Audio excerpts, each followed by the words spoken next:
একঘেয়েমি পনিরের রেসিপি খেতে আর ভালো লাগছে না? তো একবার এইভাবে পনিরের রেসিপিটি আপনারা ট্রাই করে দেখতে পারেন। এটা রাতের ডিনারে রুটি পরোটার সঙ্গে অথবা যেকোনো রাইস আইটেমের সঙ্গে আপনারা অনায়াসে সার্ভ করতে পারবেন। খুব সহজে অল্প উপকরণ দিয়েই আমি রেসিপিটা আজকে আপনাদেরকে তৈরি করে দেখাবো। তো চলুন দেখে নেওয়া যাক আজকে আমার এই রেসিপিটি। তো ভিডিওটা কোথাও স্কিপ না করে পুরোটা দেখার জন্য আপনাদের কাছে আমার অনুরোধ রইল। এর জন্য এখানে সবার প্রথমে আমি নিয়ে নিয়েছি পেঁয়াজটাকে এরকমভাবে একটু কেটে নিয়েছি, মানে একটা পেঁয়াজকে 4 টুকরো করে তারপরে এরকমভাবে একটু ছাড়িয়ে নেবেন। এখানে নিয়ে নিয়েছি টমেটো, এরকমভাবে কেটে নিয়েছি, ও নিয়ে নিয়েছি ক্যাপসিকাম। আর পনিরের টুকরোগুলোকে ঠিক এরকম মিডিয়াম সাইজের করে আমি কেটে নিয়েছি, আপনারা চাইলে ছোট বড় করে কাটতেই পারেন।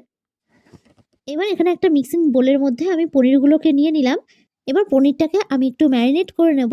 এর জন্য এর মধ্যে আমি অ্যাড করে দিয়েছি স্বাদ অনুযায়ী লবণ, ও দিয়ে দিয়েছি লঙ্কার গুঁড়ো।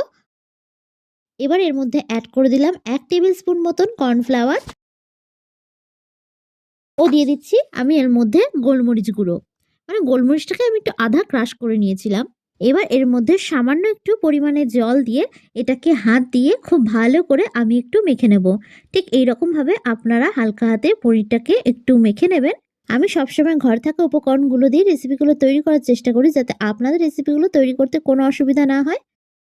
তো দেখুন এরকমভাবে আমি পনিরটাকে ম্যারিনেট করে নিয়েছি। এবার অন্যদিকে গ্যাসে আমি একটা কড়াই বসিয়ে দিয়েছি। গ্যাসের ফ্লেমটাকে হাই রেখে কড়াইটাকে খুব ভালো করে আমি একটু গরম করে নিয়েছি। এবার কড়াইটা ভালোভাবে গরম হয়ে গেলে আমি এর মধ্যে অ্যাড করে দিচ্ছি পরিমাণ মতন সাদা তেল। আপনারা কিন্তু অবশ্যই এখানে সাদা তেলটা দিয়েই রান্নাটা করবেন। গ্যাসের ফ্লেমটাকে হাই রেখে তেলটাকে হালকা একটু গরম করে নিয়েছি। এবার আমি এর মধ্যে আগে থেকে ম্যারিনেট করে রাখা পনিরগুলো দিয়ে দেবো। পনিরগুলো দেওয়ার সময় গ্যাসের ফ্লেমটাকে মিডিয়ামে রাখবেন। আপনারা কী ধরনের রেসিপি দেখতে চান সেটা আমাকে কমেন্ট বক্সে জানাবেন, তাহলে সেই অনুযায়ী রেসিপিগুলো তৈরি করতে আমার খুব সুবিধা হবে। আর এই রেসিপিটি আপনাদের কাছে কেমন লাগলো অবশ্যই কিন্তু আমাকে জানাতে ভুলবেন না। গ্যাসের ফ্লেমটাকে মিডিয়াম টু হাই রেখে এক পিঠটাকে আমি হালকা করে একটু ভেজে নিলাম। এবার এটাকে আমি উল্টে দেবো, উল্টে অপর পিঠটাকেও ঠিক এরকমভাবে একটু ভেজে নিতে হবে। এরকম হালকা ব্রাউন করেই ভেজে নিতে হবে পনিরগুলোকে। বেশি পনিরটাকে ভাজা যাবে না, তাহলে পনিরটা খেতে একদমই ভালো লাগবে না। তো হালকা করে এবার আমি এই পিঠটাকেও একটু ভেজে নিয়েছি। এবার পনিরগুলোকে আমি অন্য একটি পাত্রে তুলে নেব। আপনারা ঠিক এইরকমভাবে পনিরটাকে একটু ভেজে নেওয়ার চেষ্টা করবেন, তাহলে পনিরগুলো খেতে অনেক বেশি ভালো লাগবে। তো একে একে সমস্ত পনিরগুলোকে আমি তুলে নিলাম। এবার আমি ওই তেলেই দিয়ে দেবো 1 টেবিল স্পুন মতন আদা রসুন কুচি। আদা রসুনটাকে আমি মিহি করে একটু কুচিয়ে নিয়েছিলাম। এবার হালকা করে আমি আদা রসুনটাকে একটু ভেজে নেব। আদা রসুন থেকে যখন একটু হালকা ভাজার স্মেল আসবে, তখন আমি এর মধ্যে আগে থেকে যে সবজিগুলো কেটে রেখেছিলাম সেগুলো দিয়ে দেব। মানে ক্যাপসিকাম, পেঁয়াজ, টমেটো এগুলোকে আমি দিয়ে দিলাম। এবার এটাকে হালকা করে একটু ভেজে নিতে হবে। আপনারা এইভাবে পনিরের রেসিপিটি বানিয়ে দেখতে পারেন, দেখবেন একবার খেলে বারবার তৈরি করার জন্য আপনার কাছে রিকোয়েস্ট আসবে। এবার আমি এর মধ্যে অ্যাড করে দিচ্ছি ঝালের জন্য কাঁচা লঙ্কা। ঝালটা এখানে আপনারা যে যতটা খেতে পছন্দ করবেন সেই অনুযায়ী এখানে কাঁচা লঙ্কার ব্যবহার করবেন। এবার লঙ্কা দিয়ে এটাকে আমি হালকা নাড়াচাড়া করে একটু ভেজে নিচ্ছি। এটা রুটি পরোটার সঙ্গে সাইড ডিশ হিসেবেও খেতে খুবই ভালো লাগে। তো এবার আমি এর মধ্যে অ্যাড করে দিচ্ছি স্বাদ অনুযায়ী লবণ। নুনটা অবশ্যই আপনারা আপনাদের টেস্ট অনুযায়ী দেবেন। এবার দিয়ে দিচ্ছি আমি এর মধ্যে হলুদ গুঁড়ো। নুন ও হলুদ দিয়ে হালকা করে আমি এটাকে একটু ভেজে নিচ্ছি। এবার আমি এটাকে ঢাকনা চাপা দিয়ে দেবো 1 থেকে 1.5 মিনিটের জন্য। এর ফলে সবজিগুলো খুব ভালোভাবে সেদ্ধ হয়ে যাবে। আর গ্যাসের ফ্লেমটাকে আমি একদমই লোয়ে রেখে দিয়েছি। তো 1 থেকে 1.5 মিনিট পর আমি ঢাকনা সরিয়ে নিলাম। এবার এটাকে আবারও হালকা হাতে নাড়াচাড়া করে একটু ভেজে নিচ্ছি। তো দেখুন সবজিগুলো প্রায় সেদ্ধ হয়েই এসেছে। এবার আমি এর মধ্যে অ্যাড করে দিচ্ছি লঙ্কার গুঁড়ো।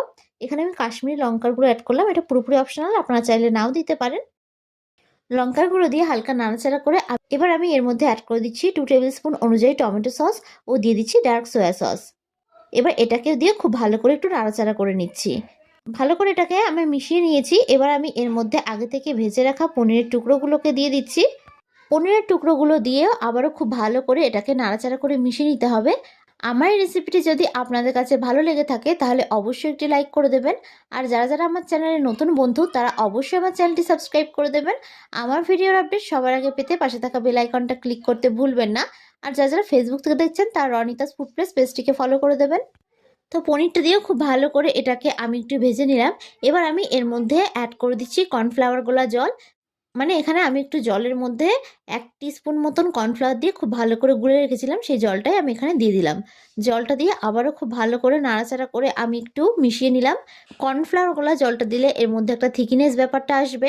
এবার এটাকে ঢাকনা চাপা দিয়ে আমি 1 মিনিটের মতন একটু রান্না হতে দেবো। তো 1 মিনিট পর আমি ঢাকনা সরিয়ে নিলাম। তো দেখুন এটা খুব ভালোভাবে রান্না হয়ে গেছে। তো ভিডিওটা শেষ পর্যন্ত দেখার জন্য আপনাদেরকে আমি অসংখ্য ধন্যবাদ জানাই। তো ভিডিওটা ভালো লাগলে লাইক, কমেন্ট আর আমার চ্যানেলটি সাবস্ক্রাইব করতে ভুলবেন না। আর যারা ফেসবুক থেকে দেখছেন তারা রনিতাস ফুড প্লেস পেজটিকে ফলো করে দেবেন। তো এবার এটাকে আমি সার্ভ করে নিচ্ছি। তো তো দেখে নিলেন খুব সুন্দরভাবে তৈরি হয়ে গেছে আমাদের পনিরের রেসিপিটি। তো আপনাদের কাছে আমার রিকোয়েস্ট এই রেসিপিটি বাড়িতে একবার হলেও তৈরি করার জন্য। তো আজকের মতন আমি বিদায় জানাচ্ছি। আবারও দেখা হবে আপনাদের সঙ্গে অন্য একটি ভিডিওতে। তো আশা করি আপনারা সকলে ভালো থাকবেন, সুস্থ থাকবেন। ধন্যবাদ।